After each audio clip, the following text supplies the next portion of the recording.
Land law के अंदर important concept है कि ग्राम सभा का क्या मतलब है, ग्राम सभा का कंपोजिशन कैसे होता है और क्या फंक्शंस होते हैं ग्राम सभा के। तो सबसे पहले जान लीजिए, ग्राम का मतलब होता है विलेज और सभा का मतलब होता है असेंबली। तो ग्राम सभा यानी कि गांव के सभी बड़े लोगों की मीटिंग होती है।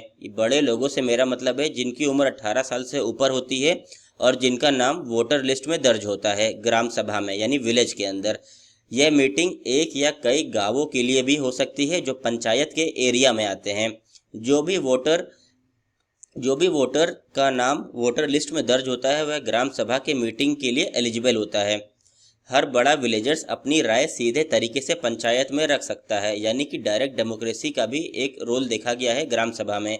ग्राम सभा यानी मतलब एक भी विलेज के अंदर जितने भी लोग 18 साल से ऊपर हैं वह ग्राम सभा के मेंबर होते हैं। अब क्या होता है, एक पंचायत होता है। देखिए, पंचायत ऐसा होता है, पंचायत ऑफिस होता है, आपने देखा होगा। ये पंचायत ऑफिस के अंदर वह मेंबर्स बैठते हैं जो 18 साल से ऊपर होते हैं। जो पंचायत ऑफिस में जो भी फैसला लिया जाता है वह ग्राम सभा इम्प्लीमेंट करती है। यानी ग्राम सभा का हेड कौन होता है? एक सरपंच हेड होता है। आइए उसको आगे समझते हैं। अब क्या ग्राम सभा के बारे में कहीं संविधान में जिक्र है? तो आर्टिकल 243 क्लॉज बी कॉन्स्टिट्यूशन में डिफाइन करता है ग्राम सभा के बारे में। अब अगर कैसे आया हमारा ग्राम सभा, पहले तो नहीं था। तो 73rd अमेंडमेंट एक्ट 1992 से ग्राम सभा को पंचायती राज का बेस बनाया गया। मतलब कि गांव की जनता खुद फैसला लेने और पंचायत पर नज़र रखने में एक्टिव रोल प्ले करने लगी। यानी जो भी 18 साल से ज़्यादा उम्र का है वह ग्राम सभा में पार्टिसिपेट कर सकता है और अपनी बात रख सकता है। एक विलेज के अंदर ग्राम सभा होती है। कंपोजिशन और रिक्वायरमेंट्स, यानी कौन कौन मेंबर बन सकता है ग्राम सभा का। तो सबसे पहली रिक्वायरमेंट है एज रिक्वायरमेंट। जो भी पर्सन 18 साल की उम्र से ज़्यादा है वह मेंबर ग्राम सभा की मीटिंग में बैठ सकता है और अपनी राय रख सकता है। रेजिडेंसी स्टेटस, यानी जो भी पर्सन गांव के रेजिडेंट हैं, यानी विलेज के रेजिडेंट हैं, मूल निवासी हैं उस गांव के, वह कंपोजिशन वह मेंबर बन सकता है ग्राम सभा का। और तीसरा रिक्वायरमेंट है वोटर रजिस्ट्रेशन। वोटर लिस्ट में नाम होना बहुत ही ज़रूरी है अगर आप ग्राम सभा के मेंबर बनना चाहते हैं तो। अब क्या फंक्शंस होते हैं, कॉन्स्टिट्यूशन में क्या पावर दी गई है, क्या फंक्शंस हैं ग्राम सभा के। सबसे पहला आर्टिकल 243 क्लॉज जी देखेंगे तो उसके अंदर बताया गया है जिस प्रकार स्टेट लेजिस्लेचर काम करती है कि स्टेट को बेहतर बनाने में, इम्प्लीमेंटेशन करने में, रूल्स को, लॉ एंड ऑर्डर को मेंटेन करने में, उसी प्रकार से ग्राम सभा के अंदर भी पावर है कि वह आर्टिकल 243 क्लॉज जी के अंदर अपने ग्राम को यानी अपने विलेज को अच्छा कर सके और उसके अंदर रूल्स इम्प्लीमेंट कर सके। ग्राम panchayat reports activities since last meeting. अब मैंने कि बताया था कि ग्राम पंचायत होता है। ग्राम पंचायत के अंदर जो भी फैसले होते हैं, जो भी अपने गांव को अच्छा बनाने की मीटिंग की जाती है, उसको इम्प्लीमेंटेशन कौन करता है? ग्राम सभा करता है। तो ये ग्राम पंचायत को मॉनिटर करने के भी एक अहम रोल देखा गया है ग्राम सभा का। Social welfare and development functions, एक तरह का सोशल डेवलपमेंट भी होता है ग्राम सभा में, यानी वेलफेयर मॉनिटरिंग, किस प्रकार से पेंशन दिया जा रहा है वृद्धा लोगों को, कोई डिसेबल है तो उसकी क्या कोई हेल्प की जा रही है या नहीं की जा रही है, यह भी ग्राम सभा में डिस्कस किया जा सकता है। क्योंकि सब वहाँ पे 18 साल से ज़्यादा लोग के मेंबर होते हैं और वह अपनी अपनी बात रख सकते हैं। एजुकेशन ओवरसाइट, कहीं पे मान लो सरकारी स्कूल में पढ़ाई अच्छी नहीं हो रही है, एजुकेशन फीस ज़्यादा चार्ज किया जा रहा है, इस प्रकार की शिकायत भी ग्राम सभा में की जा सकती है। स्कूल्स में बच्चे की पढ़ाई पर भी ध्यान देना जरूरी है।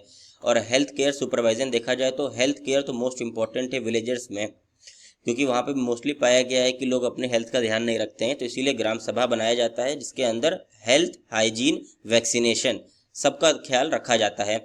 कोई भी बच्चा मेल न्यूट्रिशन से प्रभावित ना हो, इसका भी ध्यान दिया जाता है। डेवलपमेंट प्लानिंग अथॉरिटी, तो पंचायत नए प्रोजेक्ट आइडेंटिफाई करती है और उनको इम्प्लीमेंट भी कराती है। कम्युनिटी डिस्कशन, यानी विलेजर्स डिस्कस करते हैं, सजेस्ट करते हैं नए तरीके जिससे वह अपना विलेजर्स को और अच्छी तरीके से एडवांस कर सकें। अप्रूवल प्रोसेस, ग्राम सभा अप्रूव करती है सभी प्रोजेक्ट्स जिनको भी इम्प्लीमेंट करना होता है। पंचायती राज की हायरार्की देख लीजिए, यानी ग्राउंड लेवल पे होता है ग्राम सभा, फाउंडेशन लेवल पे यानी सभी विलेजर्स इसमें डिसीजन मेकिंग करते हैं। उसके बाद आता है ब्लॉक लेवल जो कि पंचायत समिति लेवल पे होता है। कई विलेजर्स यानी बीडीओ सुपरवाइज करता है पंचायत समिति के अंदर। अब अगर डिस्ट्रिक्ट लेवल की बात करेंगे तो जिला परिषद होता है उसके अंदर, जो कि देखता है डेवलपमेंट प्लान सब अच्छे से वर्क कर रहे हैं या नहीं। अब अगर ग्राम सभा और ग्राम पंचायत के बीच में डिफरेंस देखें तो ग्राम सभा वह मेंबर्स होंगे इसके अंदर जो भी 18 साल से ऊपर होंगे, और ग्राम पंचायत एक तरह की इलेक्टेड रिप्रेजेंटेटिव बॉडी होती है जो कौन होंगे इसके अंदर, सरपंच होंगे, वार्ड मेंबर्स होंगे। तो ग्राम पंचायत में कौन होंगे, सरपंच होंगे, वार्ड मेंबर्स होंगे। ग्राम सभा में वह व्यक्ति होंगे जो कि 18 साल की उम्र से ज़्यादा होंगे। अब ग्राम सभा का रोल होता है डिसीजन मेकिंग करना, जो भी डिसीजन है उनको डिसीजन मेकिंग करना, यानी कि डिसीजन बनाना, जो भी फैसले बनाना, गांव को अच्छा बेहतर बनाने के लिए वो फैसले लेना। और एक तरह की सुपरवाइजरी बॉडी होती है, नज़र रखती है कि कहीं पे कोई अनलॉफुल एक्टिविटीज़ तो नहीं हो रहे। और वहीं ग्राम पंचायत देखा जाए तो एक एग्जीक्यूटिव बॉडी होती है, इसका काम होता है इम्प्लीमेंट करना। जो भी डिसीजन लिया गया है ग्राम सभा के अंदर तो वह ग्राम पंचायत इम्प्लीमेंट करता है, वहाँ के सरपंच इम्प्लीमेंट करते हैं।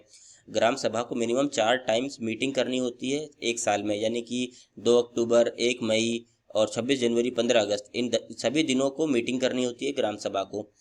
और ग्राम पंचायत देखें तो ये लगातार चलते रहते हैं, ये हर दिन भी बैठ सकते हैं, मोस्टली सरपंच बैठते हैं, तो आप अपनी शिकायत पंचायत में ले जा सकते हैं, पंचायत ऑफिस में। ग्राम सभा क्या करती है, अप्रूव करती है और मॉनिटर करती है सभी प्रकार के डेवलपमेंट प्रोग्राम्स। और ग्राम सभा करती है अप्रूव और मॉनिटर, और ग्राम पंचायत क्या करती है, एग्जीक्यूट करती है। जो भी एडमिनिस्ट्रेशन वर्क रहता है वह ग्राम पंचायत करती है। तो पंचायत बड़े डिसीजंस ग्राम सभा के बिना नहीं कर सकती है, यह है रियल डेमोक्रेसी।